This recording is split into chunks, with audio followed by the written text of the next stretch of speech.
A paz seja conosco.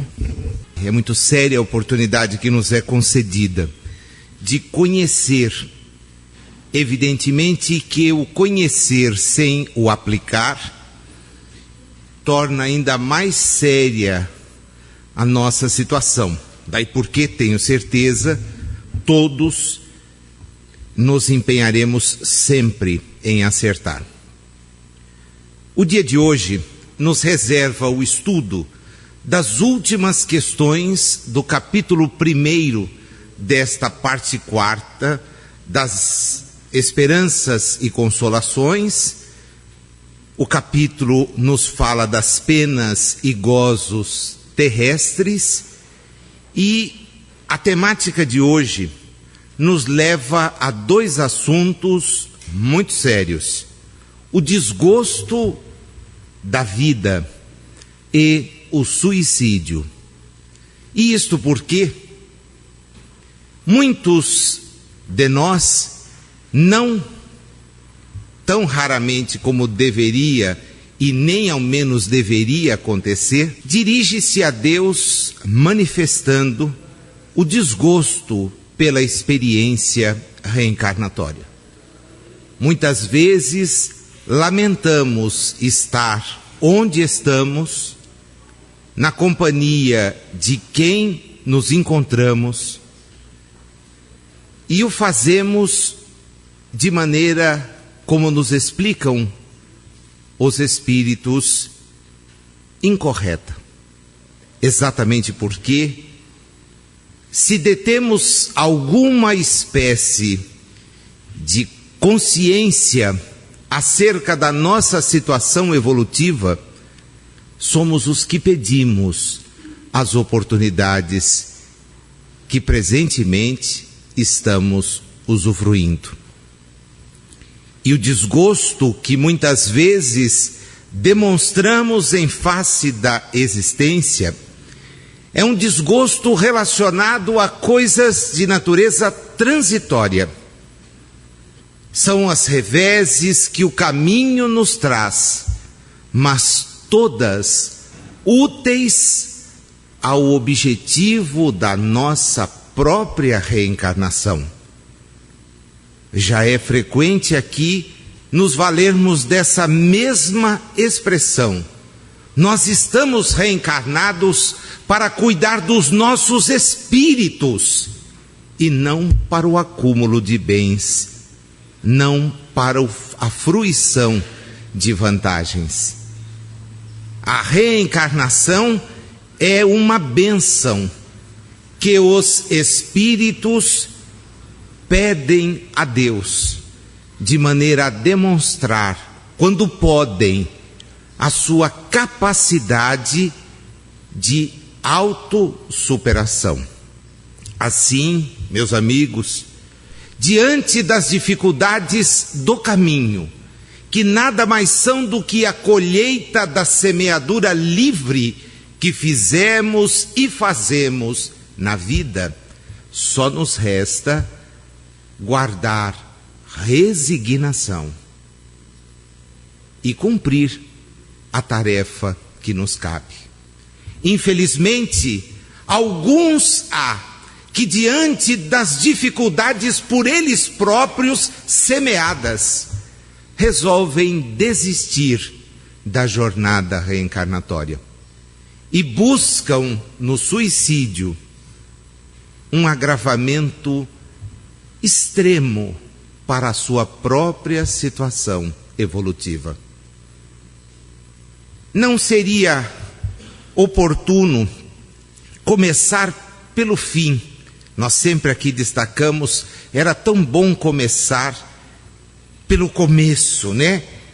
Estudando, analisando, mas eu não posso me furtar de iniciar exatamente por um comentário que Kardec faz ao final da questão de número 957, quando ele, analisando o contexto da informação, nos diz o seguinte: a religião, a moral, todas as filosofias condenam o suicídio como contrário às leis da natureza.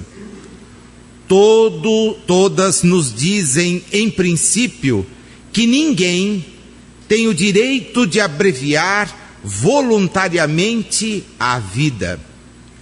Entretanto, por que não se tem esse direito? Por que não é livre o homem de pôr termo aos seus sofrimentos? Ao Espiritismo estava reservado demonstrar, pelo exemplo dos que sucumbiram, que o suicídio não é uma falta somente por constituir infração de uma lei moral, consideração de pouco peso para certos indivíduos, mas também um ato estúpido, pois que nada ganha quem o pratica. O contrário é o que se dá, como nos ensinam, não a teoria, porém os fatos que ele nos põe sob as vistas. É justamente evocando esta grandiosidade que o conhecimento espírita nos traz, que nós queremos examinar as questões de número 943 a 957, encontrando, não apenas nas páginas da Revista Espírita, mas notadamente em O Céu e o Inferno, uma coletânea de depoimentos tristes, dolorosos, de pessoas que, tendo semeado como semeamos, livremente, chamados à colheita das próprias ações, resolvem desistir e abreviam seus dias, entendendo com isto que estão ficando livres daqueles problemas que as perturbam. Muitas delas, para depois de longo tempo de graves e terríveis sofrimentos morais, voltarem e registrarem: as coisas agora estão piores, porque não me vi livre daquilo que foi fruto da minha opção, e o que é mais grave, acrescentei pontos negativos na minha jornada evolutiva. Nós terminamos há 2 semanas o estudo da obra Memórias de um Suicida. Depois de alguns meses analisando cada uma das suas passagens, não tenho dúvida de registrar aqui que todo aquele que efetivamente se dispuser a pensar sobre o conteúdo das questões que aqui vamos repassar, ilustradas pelos depoimentos de O Céu e o Inferno, mas dadas a conhecer em todo o seu nefasto colorido pela pena de Camilo Castelo Branco, ou Camilo Cândido Botelho e Ivone Amaral Pereira, certamente há de encarar os fatos e as adversidades da vida sob uma outra ótica. Donde nasce, pergunta Kardec, o desgosto da vida, que sem motivos plausíveis se apodera de certos indivíduos? Os espíritos nos dão 3 pontos e curiosamente acertam nos 3. Ociosidade.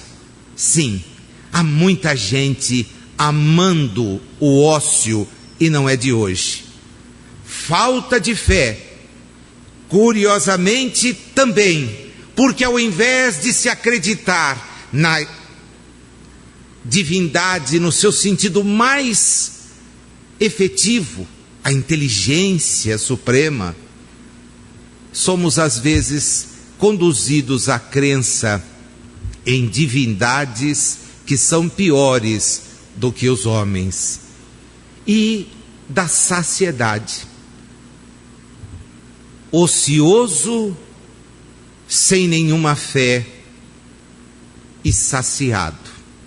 É isto que leva a pessoa, muitas vezes, a experimentar o desgosto da vida. Daí porque, meus amigos, a prova da facilidade nos bens materiais se constituir uma larga e difícil avenida de ser superada. Dizia-nos Jesus: porfiai por buscar o caminho estreito, o das dificuldades, o das dores, aquele que nos leva a ser gratos por cada batalha vencida, por cada dificuldade superada, porque muitas vezes, quando as portas se nos abrem, concedendo-nos facilidades, somos incapazes de valorizar a própria chance que estamos tendo. E onde se percebem índices cada vez maiores de pessoas que buscam a saída equivocada do suicídio, exatamente naqueles que não precisam se esforçar tanto por sobreviver, naqueles que dispõem de bens materiais e de facilidades coletivas suficientes para a sua existência, e que, por acreditar em si privilegiados, de a muitos deixaram de acreditar em Deus para depositar suas esperanças no Deus dinheiro, o Deus que move a sociedade dos nossos dias. Porque as pessoas têm o disparate de erguer as suas preces a Deus, rogando mais bens, mais facilidades. É por isto que os países ditos de primeiro mundo, nesta lógica geográfica absurda, como absurdos são os homens em alguns de seus comportamentos, buscam a saída nefasta do suicídio e se mostram desgostosos da vida. Para aquele que usa de suas faculdades com fim útil e de acordo com as suas aptidões naturais, o trabalho nada tem de árido e a vida se escoa mais rapidamente. Ele suporta as vicissitudes com tanto mais paciência e resignação quando obra com o fito da felicidade mais sólida e mais durável que o espera. Assim, diante do dia difícil, do trabalho, muitas vezes sacrificial, das coisas que temos pela frente por cuidar, rendamos graças, porque com a nossa mente ocupada, com os nossos braços e pés envolvidos, nós não sofreremos da ociosidade. Talvez lutemos porque jamais nos sorria a saciedade, mas nos animará sempre a fé. A fé que acredita que Deus nos concede preciosas oportunidades para crescermos. Tem o homem então o direito de dispor da sua vida? Não, definitivamente não. O suicídio representa uma grave transgressão desta lei. E os espíritos fazem acrescentar a suicídio um qualificativo: suicídio voluntário. Kardec então lhes pergunta: mas não é sempre voluntário o suicídio? E eles dizem negativo. o louco que se mata não sabe o que faz. E a doutrina espírita há de nos acrescentar outras tantas informações, porque não está descartado que nos fenômenos de desequilíbrio mental, nos transtornos de tal natureza, sejamos perseguidos por aqueles inimigos de ontem que não aceitam que não lhes tenhamos reparado todos os danos que eventualmente provocamos. Daí porque todo o estudo da doutrina espírita em relação ao próximo passa sempre pelo mais amplo perdão e pelo desejo sincero de reparar os males que praticamos.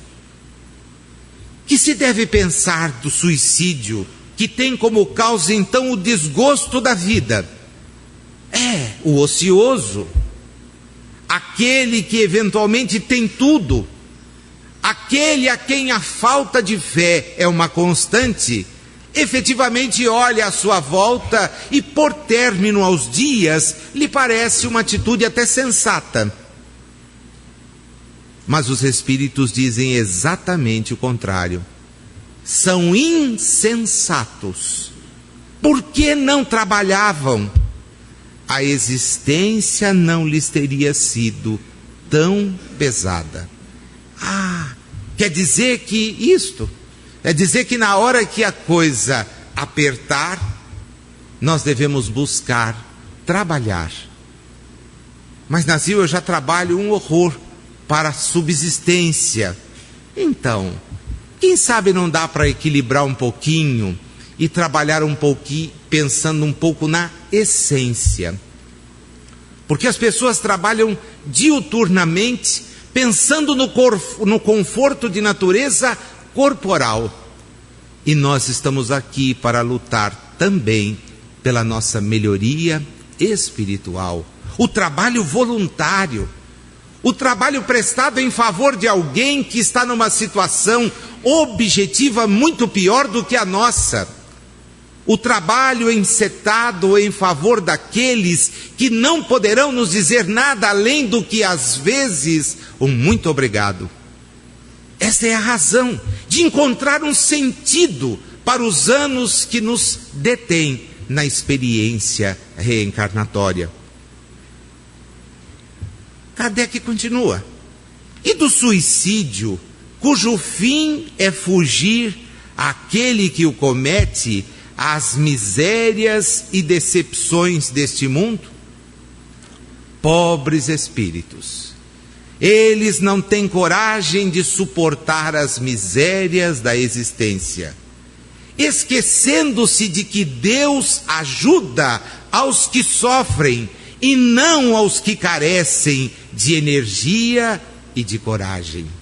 As tribulações da vida são provas por nós pedidas ou são expiações que nos foram impostas?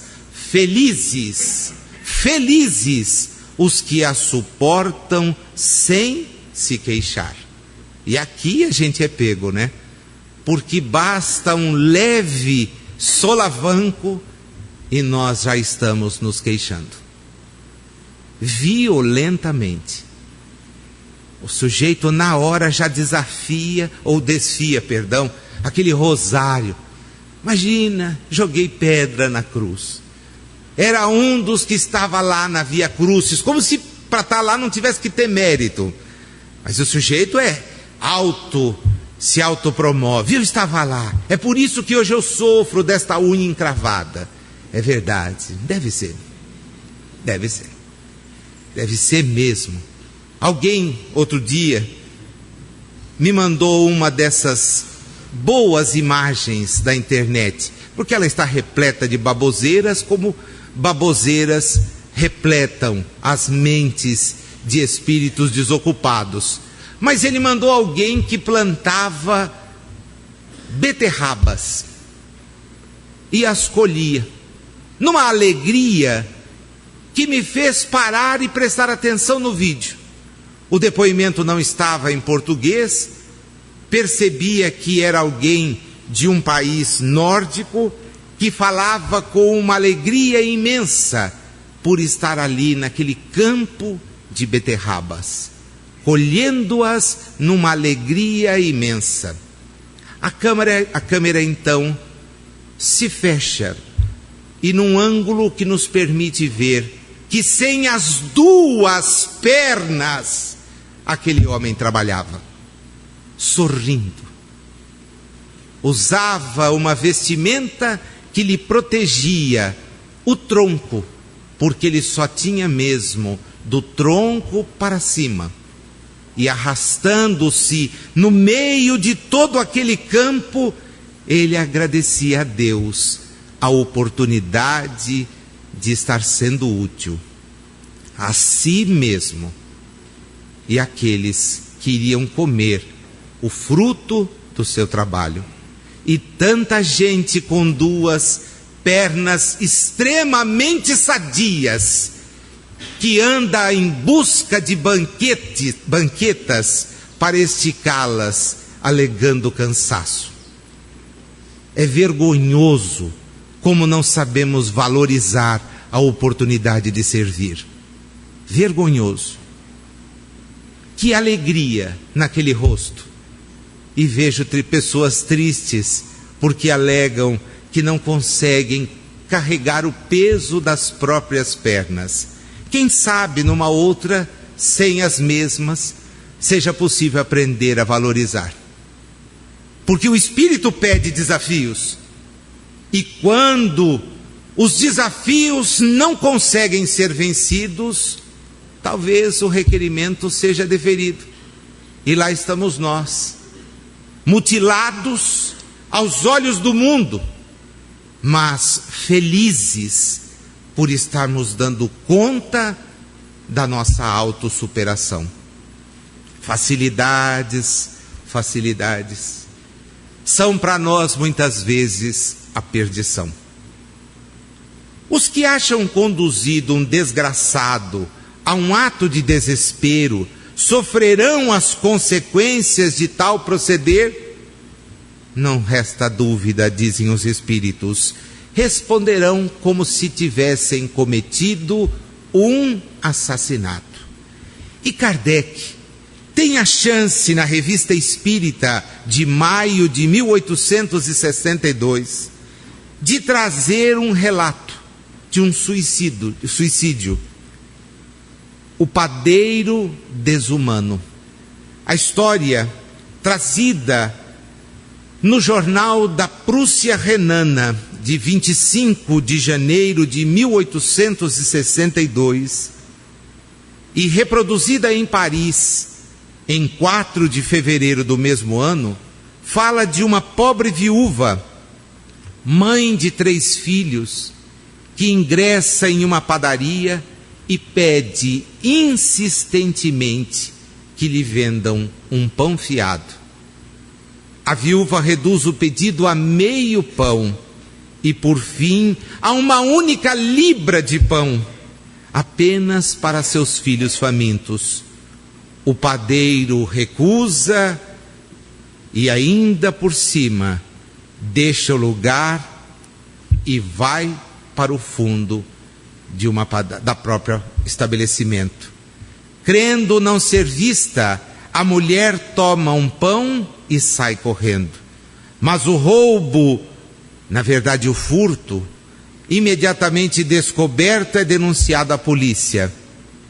Um oficial é chamado e conduz a guarda até a casa onde ele está, e lá a encontra cortando aquele pão para saciar a fome dos filhos. Ela não nega que o furtou, mas se desculpa pela necessidade.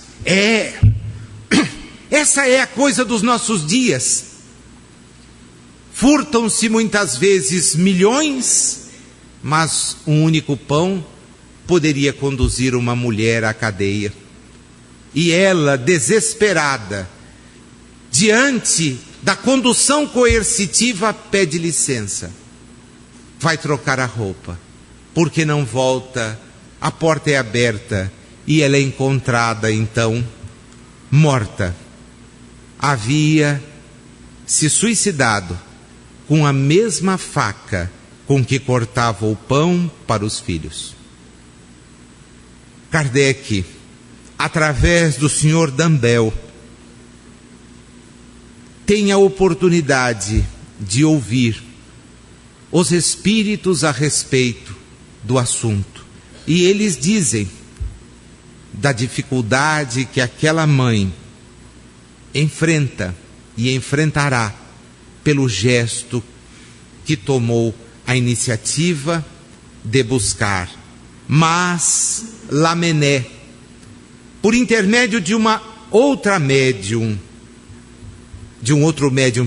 o Sr. Didier, traz a explicação do verdadeiro culpado, o padeiro, que ganancioso não quis dar à mãe uma única libra.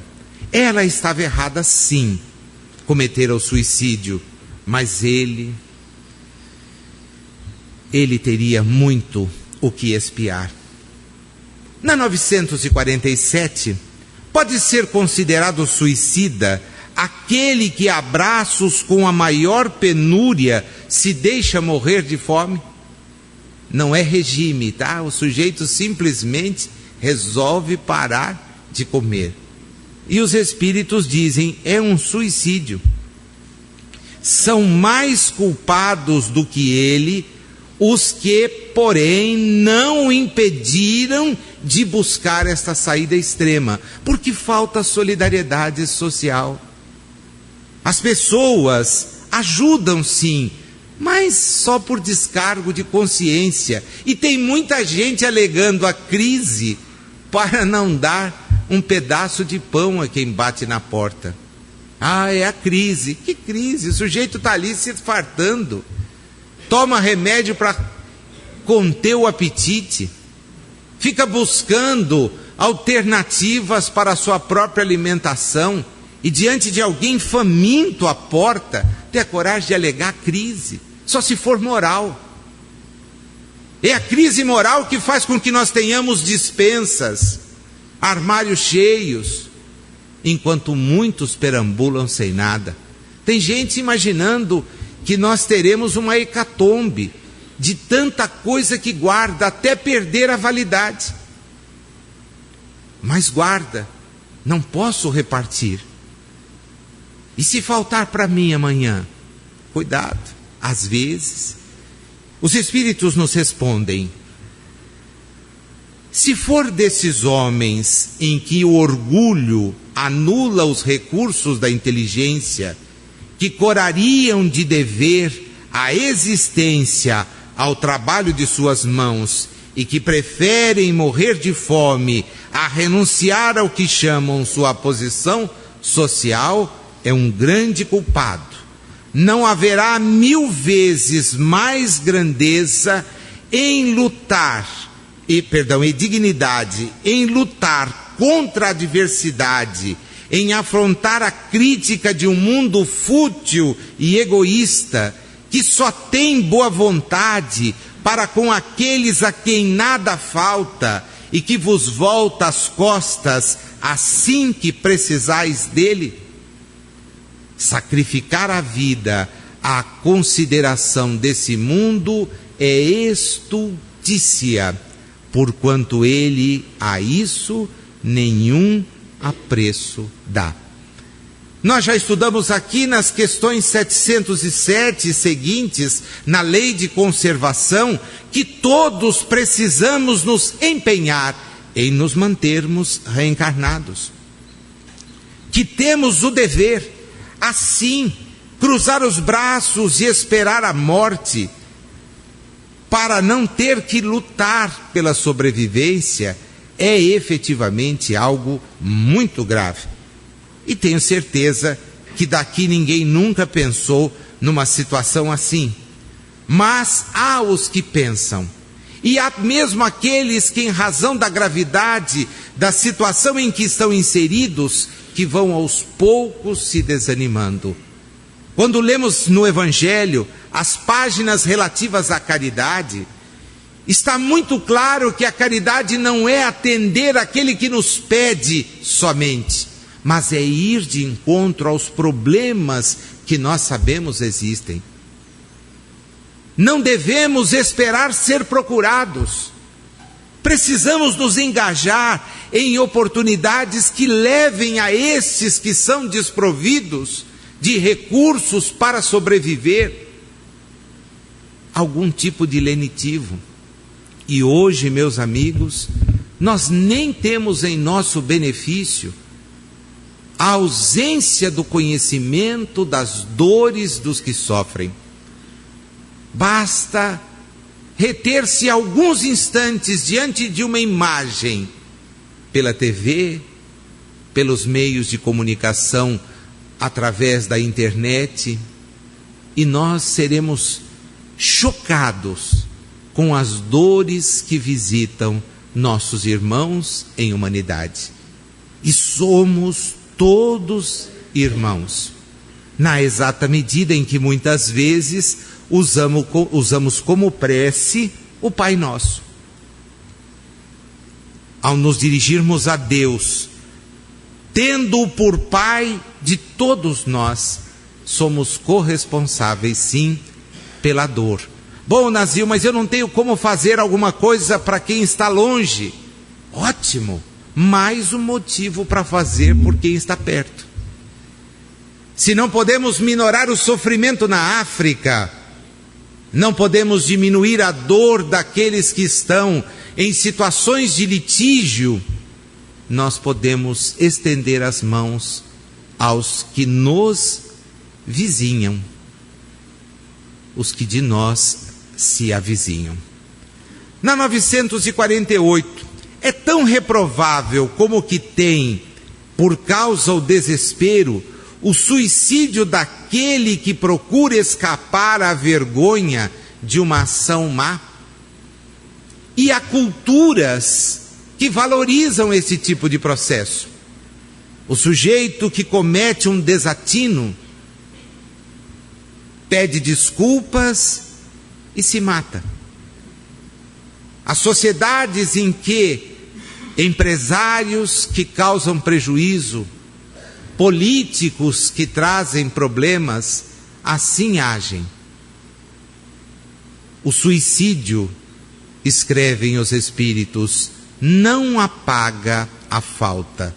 Ao contrário, a pessoa passa a ter duas. Quando se teve a coragem de praticar o mal, é preciso ter-se a de lhe sofrer as consequências. Deus que julga pode, conforme a causa, até abrandar os rigores da justiça. Mas é necessário enfrentar. Uma outra pergunta queima-roupa: será desculpável o suicídio que tenha por fim obstar a que a vergonha recaia sobre os filhos, sobre a família? Também isso acontece. Sociedades cobram isto. Kardec vai mais a fundo nessa questão. Vocês vão ver que ele não se dá por satisfeito e agrega outros questionamentos nessa mesma linha. Mas a resposta em princípio é clara: o que assim procede não faz bem, mas como pensa que o faz, Deus até lhe leva isso em conta, pois que é uma expiação que ele se impõe a si mesmo. A intenção até pode lhe atenuar a falta, entretanto, a falta existe. Ademais, dizem-nos eles, eliminai da vossa sociedade os abusos e os preconceitos, e deixará de haver desses suicídios. Abusos e preconceitos. Abusos cada vez maiores e que sabemos são praticados dentro das casas, envergonhando aqueles que ali habitam, e preconceitos que ainda insistem em campear no mundo onde já não tem mais espaço para isto, onde devemos entender as pessoas pelas opções que querem, que fazem, e respeitá-las. Exigimos respeito das nossas posturas e não compreendemos as posturas e preceitos e opiniões que as pessoas exteriorizam. É necessário compreender. Kardec comenta essa questão dizendo: aquele que tira a si mesmo a vida para fugir à vergonha de uma ação má, prova que dá mais apreço à estima dos homens do que a Deus, visto que chega na realidade espiritual carregado de suas iniquidades, tendo-se privado dos meios de repará-las.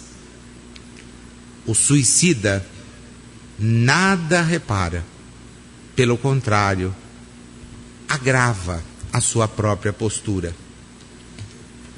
No capítulo 5 do Céu e Inferno, na segunda parte, nos exemplos, a história do pai e do recruta. Eu não tenho tempo hábil para falar sobre ela, mas gostaria muito que vocês fossem à obra. Capítulo 5 do pai e do recruta, porque vocês verão o que essa medida pode trazer de consequências. Que pensar 950 daquele que se mata na esperança de chegar mais depressa a uma vida melhor? Eu vou me matar porque já sofri muito, agora então vou para o lugar dos eleitos. Que eleição, que opção furada. Os espíritos dão a resposta com a expressão outra loucura: que faça o bem e mais certo estará de lá chegar. Matando-se, retarda sua entrada no mundo melhor e terá que pedir-lhe seja permitido voltar para recomeçar. E aí, uma falta, seja qual for, jamais abre a ninguém o santuário dos eleitos. E eu tenho usado uma expressão nos últimos tempos, não sei se já usei aqui, o pessoal que estuda comigo no sábado tem me ouvido falar sobre isto. Eu imagino a realidade espiritual mais ou menos como uma porta, o acesso a essas regiões fantásticas, né? Dos eleitos, daqueles que fizeram por merecer, como a porta giratória de um banco. Aquela que a gente tenta transpor e soa o sinalzinho quando você está carregado. O senhor está com a chave? Deixa. De novo, celular? Celular. Caneta. E aí o sujeito vai descobrindo que se não aliviar-se, não ingressa. Regra. O exemplo é rude, mas mostra como é que o nosso perispírito precisa estar. Então o sujeito até tem a visão, né? Aquela visão fantástica, nossa, isto é a realidade espiritual. Estas são as cidades felizes, onde as pessoas são amigas umas das outras, onde o trabalho não enfastia porque se trabalha em favor do próximo e do bem. Sim. Então eu posso entrar, claro, para a porta.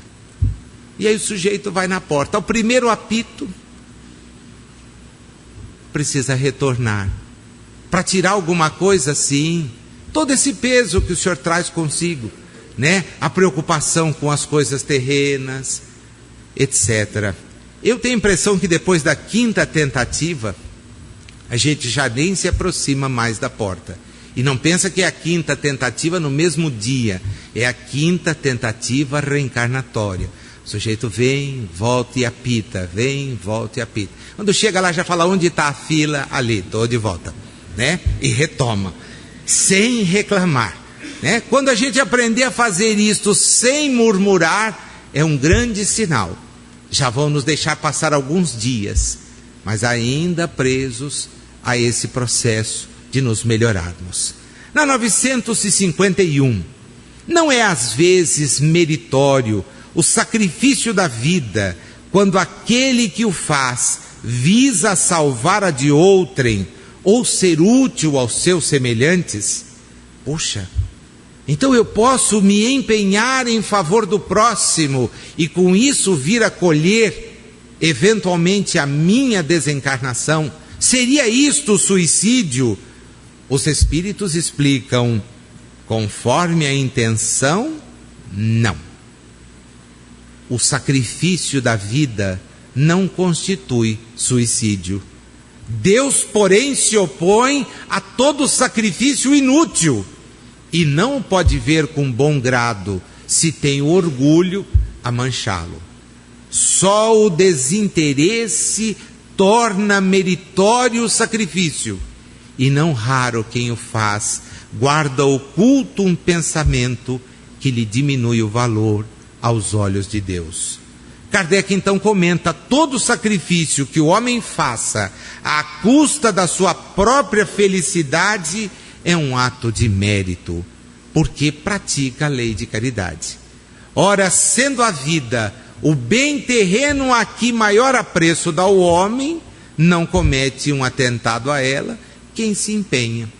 Então, aqueles que voluntariamente vão servir em zonas onde o atendimento médico é necessário, sabendo que prestar aquele concurso pode lhes colocar a existência em risco, praticam um gesto mais do que meritório. Esquecem-se em favor daqueles que mais precisam. Aqueles que se empenham em buscar o amparo em regiões conflitosas e prestar o amparo nelas, cometem uma atitude de bem comportar-se diante da dor alheia. Podemos fazer muito, são opções. Comete suicídio o homem que perece vítima de paixões que ele sabia que lhe haviam de apressar o fim, porém a que já não podia resistir por havê-las o hábito mudado em verdadeiras necessidades físicas. Eu preciso beber, porque sem beber eu não consigo viver. Olha, eu tremo todo, não sou eu, por favor, hein? Tremo todo, né? Eu não consigo ficar sem este determinado produto que me intoxica, já me consumiu. A estas questões, os espíritos qualificam o suicídio. É um suicídio moral. E aí, eles nos dizem: o homem é duplamente culpado. Por quê?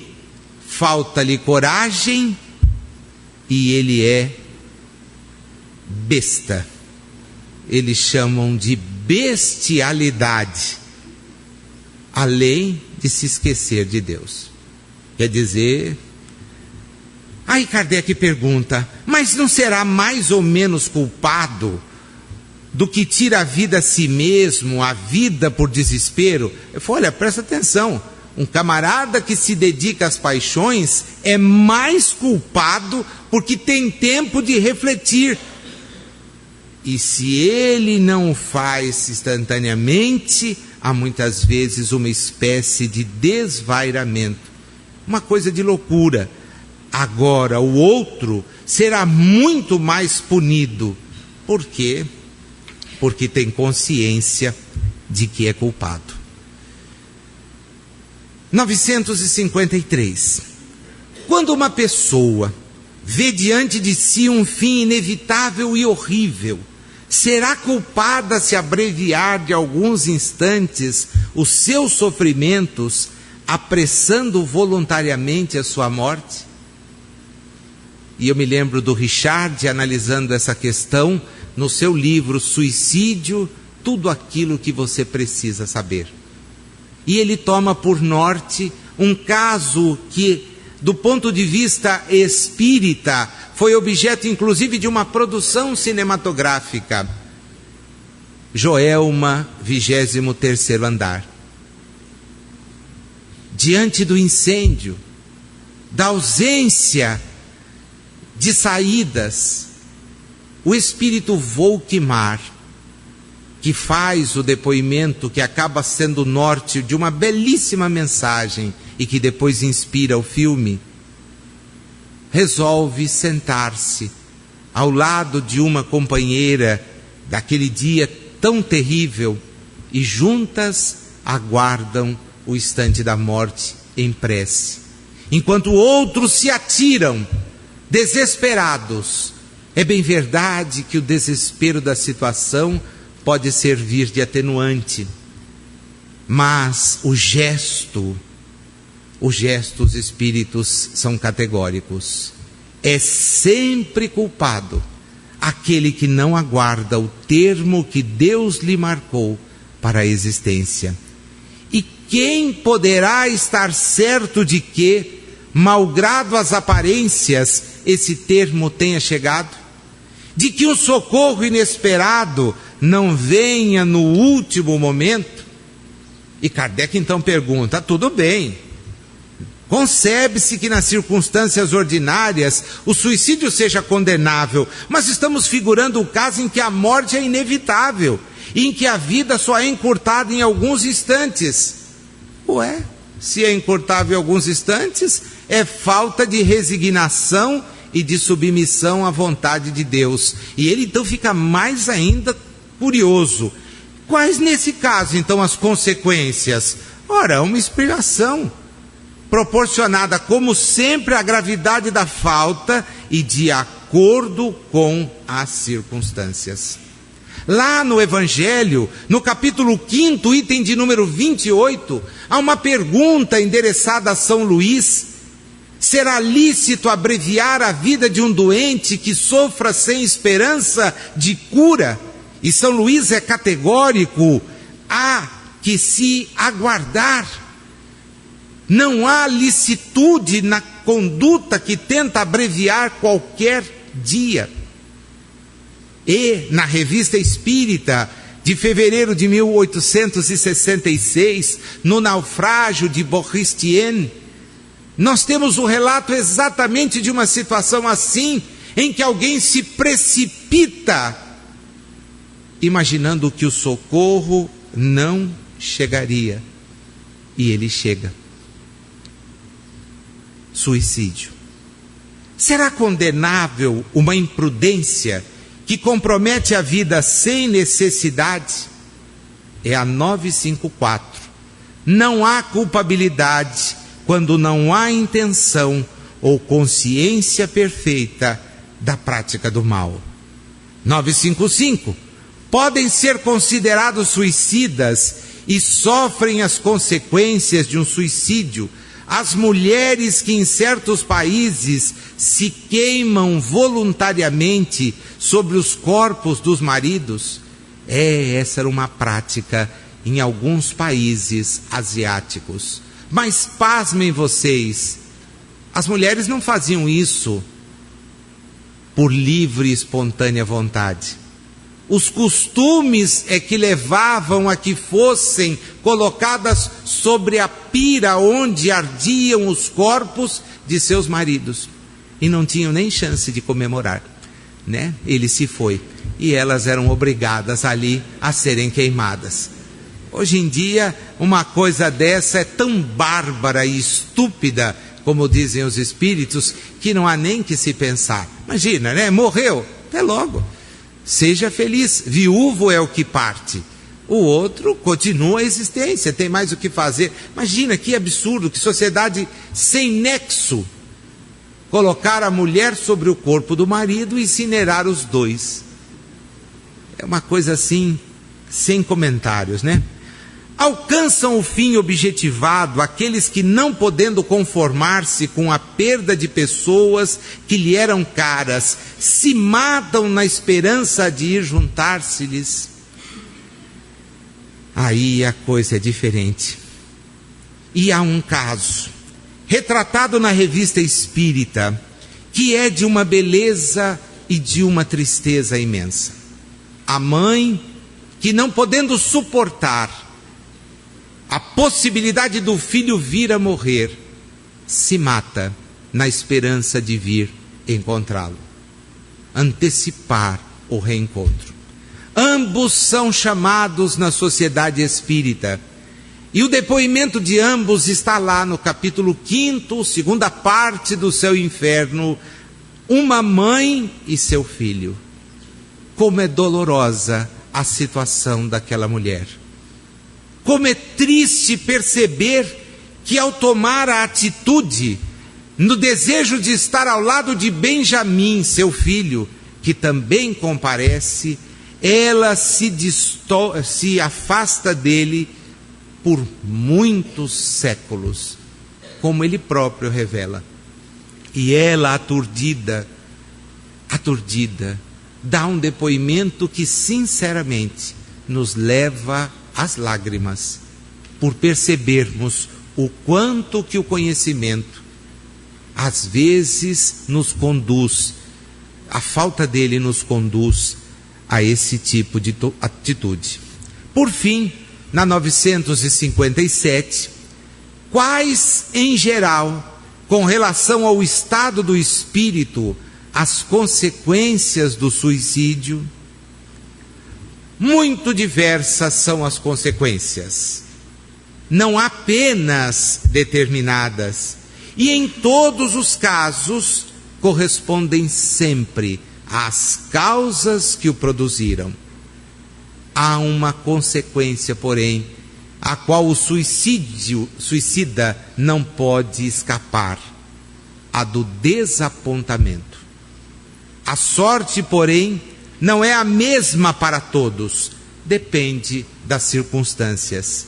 E Camilo Cândido Botelho, nas páginas de Memórias de o Suicida, vai nos mostrando, através do relato da sua própria situação e da situação daqueles amigos que com ele conviviam nas furnas do denominado Vale dos Suicidas,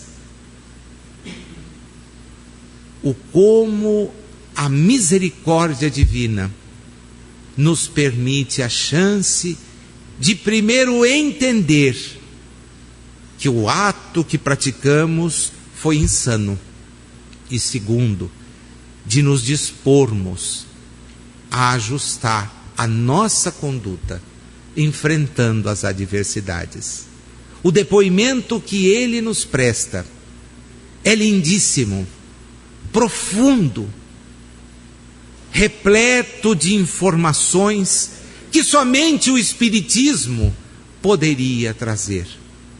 E estas informações, longe de conduzirem a uma condenação generalizada, motivam todos aqueles que de uma obra como esta se aproximam a ter para com estes nossos irmãos um sentimento de solidariedade. É impossível, depois de saber que as atitudes tomadas por estes nossos companheiros, desencadeadas a partir dessas primeiras sensações que nós também experimentamos, quando vamos nos tornando melancólicos, vendo que os problemas da existência se avolumam, guardando a ideia de que não somos amparados, querendo deles nos ausentar. Estas ideias são a semeadura do que pode vir a desencadear amanhã um gesto translocado de suicídio. E diante daqueles que o cometem, qual deve ser a nossa postura? A de solidariedade. Não deixemos de envolver em nossas preces os suicidas. Camilo registra com uma alegria imensa as bênçãos que cada uma das preces que lhe foram dirigidas foram capazes de proporcionar. Pessoas que com ele conviveram, que o admiravam como escritor que era, muito mais famoso pós-mortem do que quando em vida, vibravam em sua direção. E ele recebia aquelas preces como bálsamo. Assim, meus amigos, diante de notícias tristes, que nos falam de homens bomba, que ingressam em recintos interessados em disseminar as existências que ali estão, motivados por informações treslocadas, interpretações confusas. Somente quem não leu as páginas de o Alcorão pode afirmar que elas contêm desregramentos de tal ordem. O profeta, assim como outros tantos iluminados, era alguém que trabalhava para conduzir as pessoas a Deus, não para afastá-las dele. Os que o interpretaram e o interpretam, motivados por interesses humanos, são os grandes responsáveis por afastar jovens dos caminhos que poderiam conduzi-los a melhores situações. Basta de preconceitos. Os muçulmanos são nossos irmãos, e mesmo esses que adotam condutas radicais são criaturas que merecem a nossa solidariedade através da prece. São espíritos como nós, falíveis como somos, e que, envolvidos por informações equivocadas, buscam saídas das quais certamente se arrependerão. O Espírito imortal está na terra com um propósito muito claro: o propósito de ser melhor. É por isto que Emmanuel, nos comentando este conjunto de questões, diz: corpos são santuários, corpos são oficinas, corpos são bênçãos, corpos são esconderijos, corpos são flagelos, corpos são ambulâncias, corpos são cárceres, corpos são expiações. Mas em todos eles, palpita a concessão do Senhor, induzindo-nos ao pagamento de velhas dívidas que a eterna justiça ainda não apagou. Não os desrespeitemos. Assim, quem se mobiliza na cruz horizontal da doença, prolongada e difícil, não deve jamais desesperar-se. Quem guarda a juventude precisa valorizar a oportunidade que tem. Abençoada a oportunidade que temos de reunir tantas informações e de podermos corrigir os nossos equívocos mediante uma imensamente abençoada reencarnação.